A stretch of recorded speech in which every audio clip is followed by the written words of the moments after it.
서울 양재동 현대자동차 본사에 묘한 긴장감이 감돌고 있습니다. 지난 30년간 대한민국 자동차 시장을 독점해온 현대차가 유독 두려워하는 이름이 하나 있거든요. 바로 삼성입니다.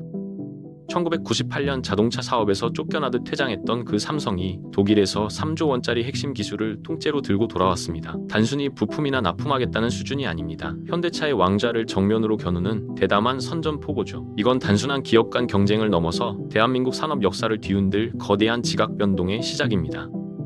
삼성이 이번에 손에 넣은 건 독일 자동차 산업의 심장부에 해당하는 기술입니다. 자동차의 눈 역할을 하는 첨단 카메라 센서와 뇌의 역할을 하는 자율주행 소프트웨어를 통째로 가져온 거죠.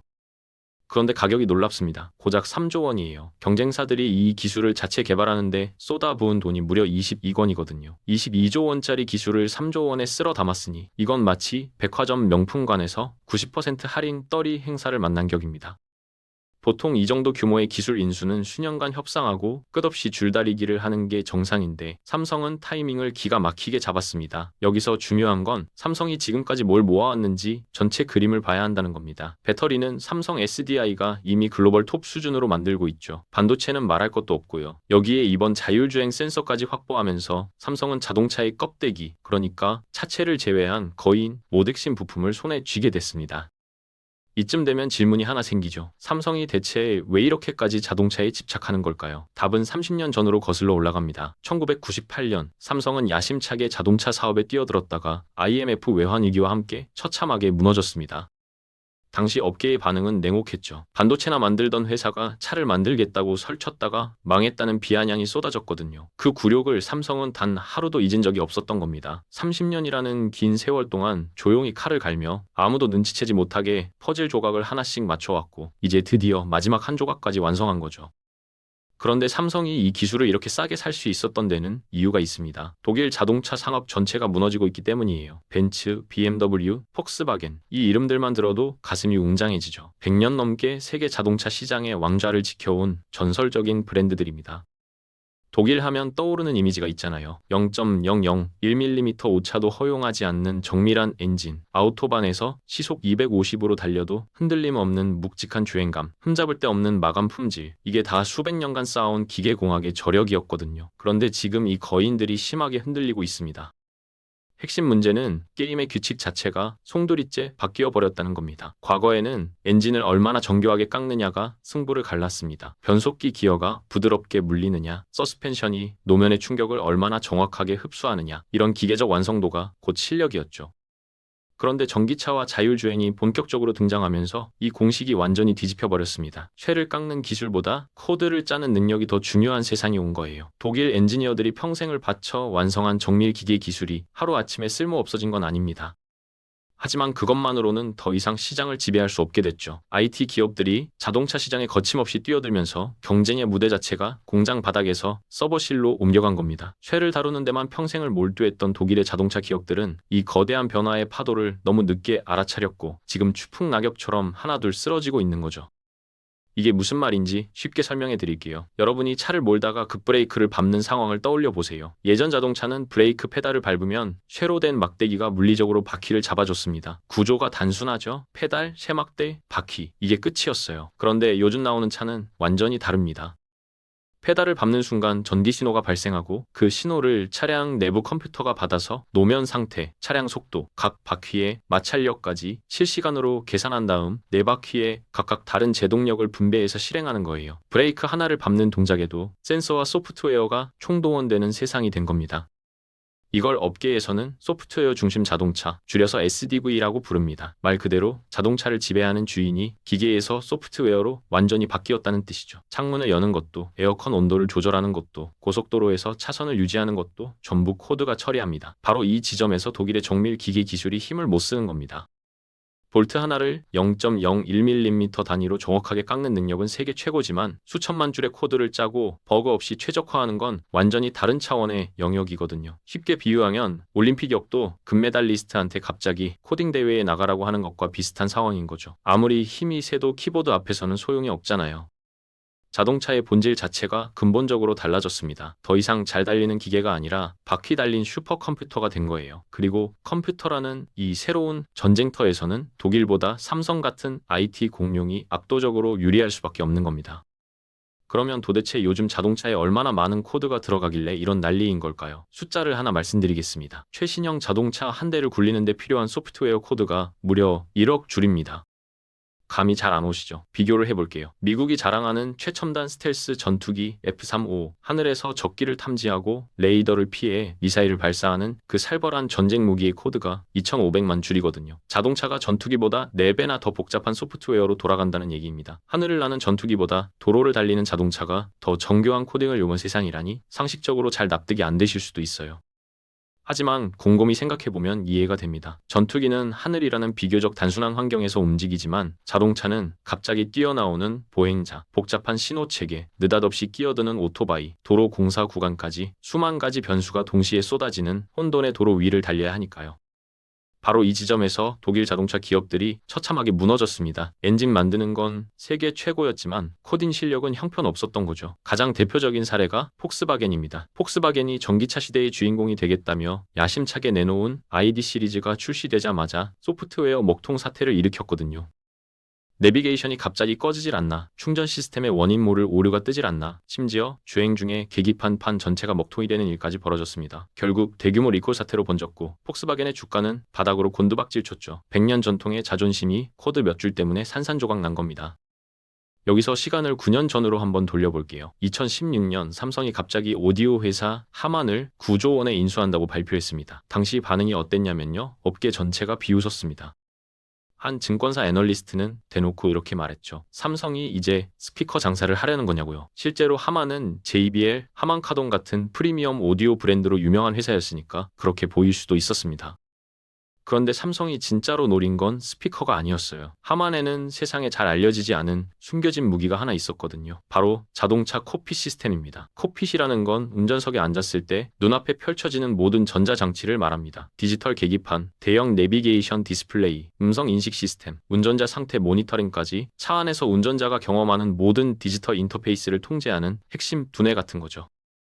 하만은 바로 이 콕핏 시장에서 글로벌 점유율 1위를 달리고 있었습니다. 전 세계에서 팔리는 고급 차량 10대 중 3대에 하만의 시스템이 탑재돼 있을 정도였으니까요. 삼성은 하만을 통해 자동차의 안쪽, 그러니까 운전자가 보고 듣고 만지는 모든 것을 장악한 겁니다. 그리고 9년이라는 시간이 흐른 지금 이번 GF 기술 인수로 자동차의 바깥쪽까지 볼 수 있는 눈을 확보했습니다. 안과 밖을 동시에 지배할 수 있는 완벽한 구조가 완성된 거예요. 남들이 코웃음 칠 때 삼성은 아무 말 없이 조용히 바둑판 위에 돌을 하나씩 놓고 있었던 겁니다. 9년 전 그 하만 인수가 사실은 바로 오늘을 위한 첫 번째 포석이었다는 걸 이제 세상이 깨닫기 시작한 거죠. 그러면 삼성의 이 기술을 넘긴 상대는 대체 어떤 회사일까요? GF라는 이름, 자동차에 관심 없는 분들은 처음 들어보셨을 수도 있습니다. 하지만 이 회사는 자동차 업계에서 모르면 간척 소리 듣는 초거대 부품 기업이에요.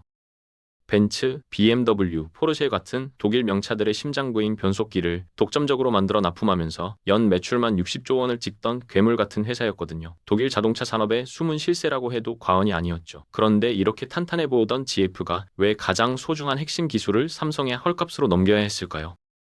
한마디로 과도한 욕심이 화를 부른 겁니다. GF는 자율주행 시대가 본격적으로 열리면 글로벌 부품 시장을 통째로 먹겠다는 거대한 야심을 품었습니다. 그래서 미국의 자율주행 기술 기업 TRW를 인수하고 이어서 첨단 센서 회사들까지 줄줄이 사들였어요. 문제는 이 연쇄 인수에 들어간 돈이 무려 22조 원이었다는 겁니다. 대부분을 빚으로 충당했죠. 처음에는 괜찮았습니다. 글로벌 저금리 시대였으니 이자 부담이 크지 않았거든요. 그런데 전 세계적으로 금리가 급격히 치솟기 시작하면서 상황이 완전히 뒤집혔습니다. 매달 갚아야 하는 이자만 수천억 원씩 눈덩이처럼 불어났고 설상가상으로 자율주행 시대는 예상보다 훨씬 느리게 오고 있었습니다.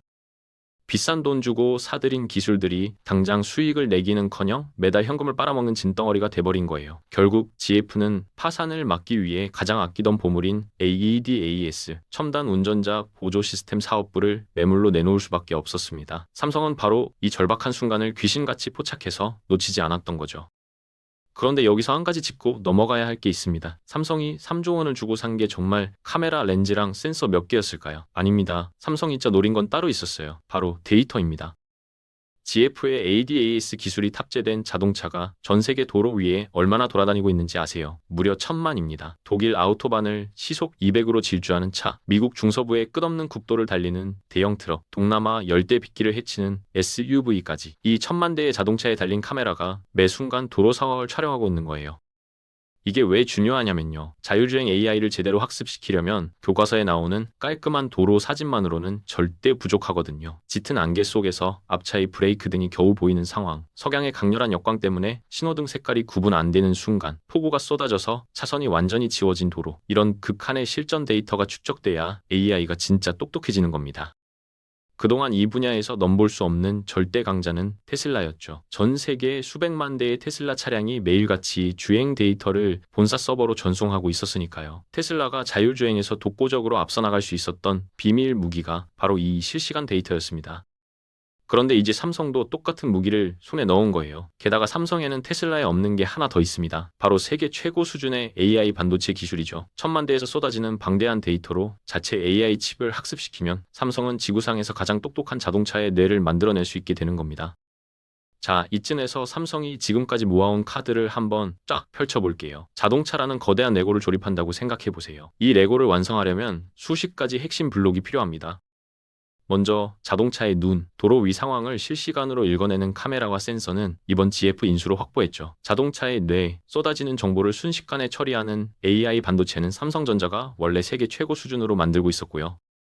자동차의 기억력, 방대한 주행 데이터를 저장하는 메모리 반도체 역시 삼성이 글로벌 부동의 1위입니다. 자동차의 심장, 전기차를 수백 킬로미터 달리게 하는 배터리는 삼성 SDI가 책임지고 있죠.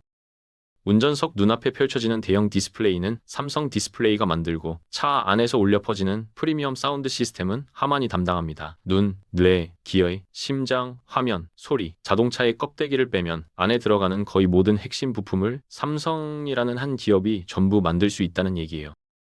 이게 왜 무서운 건지 비교를 해보면 확 와닿습니다. 테슬라도 배터리는 외부에서 사와야 합니다. 애플도 자체 칩은 뛰어나지만 센서나 배터리는 결국 남의 것을 써야 하죠. 그런데 삼성은 이 모든 걸 자기 울타리 안에서 해결할 수 있는 지구상 유일한 기업이 된 겁니다.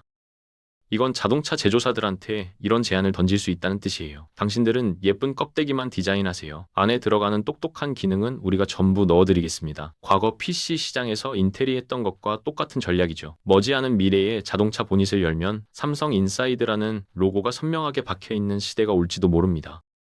기술을 확보한 것도 대단하지만 삼성의 진짜 무서운 점은 돈 버는 구조 자체를 완전히 바꿔놓았다는 데 있습니다. 지금까지 자동차 부품 사업은 단순했어요. 부품을 만들어서 납품하면 대금을 받고 끝, 철저한 일회성 거래였죠. 다음 주문이 들어올 때까지 손 놓고 기다려야 하는 구조였습니다.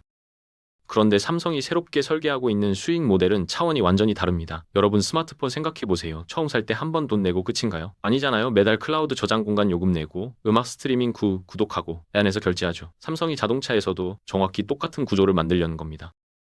삼성의 소프트웨어가 탑재된 차량은 무선 업데이트를 통해 시간이 지날수록 성능이 계속 좋아집니다. 자율주행 기능이 더 정교해지고 새로운 안전 기능이 추가되고 운전 보조 시스템이 한 단계씩 업그레이드 되는 거예요. 당연히 이 프리미엄 업데이트에는 월정액 구독료가 붙겠죠. 여기서 숫자를 한번 냉정하게 따져볼게요. 삼성의 기술이 탑재된 차량이 전 세계 도로 위에 1000만 대 돌아다니고 있다고 했잖아요. 이 차들에서 매달 10,000원씩만 구독료를 받는다고 가정해봅시다. 한 달에 1000억 원, 1년이면 무려 1조 2천억 원입니다. 10,000원이에요. 고작 커피 3잔 값인데 연간 1조가 넘는 현금이 통장으로 자동으로 굴러 들어오는 거죠. 차량 대수가 늘어나고 구독 단가가 올라가면 이 숫자는 기하급수적으로 폭발합니다. 애플이 아이폰 하나 팔고 나서 앱스토어라는 생태계로 매년 수십조 원을 벌어들이는 것처럼 삼성도 자동차라는 거대한 플랫폼 위에 마르지 않는 현금 파이프라인을 깔아버린 겁니다. 그런데 삼성의 야망은 여기서 끝이 아닙니다. 훨씬 더 큰 그림이 남아있어요. 삼성의 금고에는 지금 이 순간에도 현금성 자산이 100조 원 넘게 쌓여 있습니다. 이 어마어마한 돈이면 뭘 할 수 있을까요? 전 세계적으로 경영난에 허덕이는 자동차 공장들이 한둘이 아니거든요. 유럽에서는 공장 폐쇄 소식이 연일 터지고 있고 중소규모 전기차 업체들은 심각한 자금난에 시달리고 있습니다. 삼성이 마음만 먹으면 이런 공장들을 헐값에 인수하거나 위탁 생산 계약을 따내는 건 일도 아닌 거죠. 직접 공장을 짓지 않고도 삼성 로고가 박힌 전기차를 전 세계에 뿌릴 수 있는 준비가 이미 끝나 있다는 얘기입니다.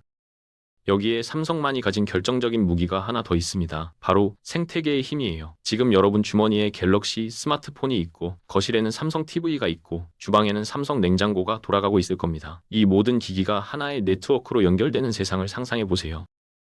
차에 타서 하이 삼성이라고 한마디만 하면 집안 에어컨이 자동으로 켜지고 로봇 청소기가 알아서 돌아가고 퇴근길에 냉장고가 부족한 식재료를 감지해서 주문까지 넣어 놓는 겁니다. 애플이 아이폰과 맥북과 에어팟으로 만들어낸 그 끈끈한 생태계 있잖아요. 삼성은 거기에 자동차라는 최종 병기까지 얹으려는 거예요. 그리고 결정타가 남아 있습니다. 전국 방방곡곡에 촘촘하게 깔려있는 삼성 서비스 센터가 그대로 전기차 정비 거점이 될 수 있다는 거죠. 전기차고 정비소 찾아 헤매본 분들은 아실 겁니다. 그 불편함이 얼마나 큰지를요. 삼성이 이 빈틈을 정확히 파고들면 소비자 입장에서는 거부할 이유가 없는 겁니다. 지금 현대차의 상황을 냉정하게 정리하면 이렇습니다. 위로는 테슬라와 독일 프리미엄 명차가 누르고 아래로는 중국의 무서운 저가 공세가 치고 올라오고 옆에서는 삼성이 날을 세운 칼을 들고 들어오고 있습니다. 그야말로 완벽한 샌드위치 신세죠. 엔진 기술 방어에 급급한 사이 삼성은 소프트웨어와 배터리 100조 원의 자금력으로 시장을 조여오고 있습니다. 1998년의 굴욕을 30년간 갈아온 삼성의 칼끝이 이제 현대차의 심장을 겨누고 있는 겁니다. 바퀴 달리 슈퍼컴퓨터 시대 2030년 여러분의 주차장에는 과연 어떤 로고의 차가 서 있게 될까요?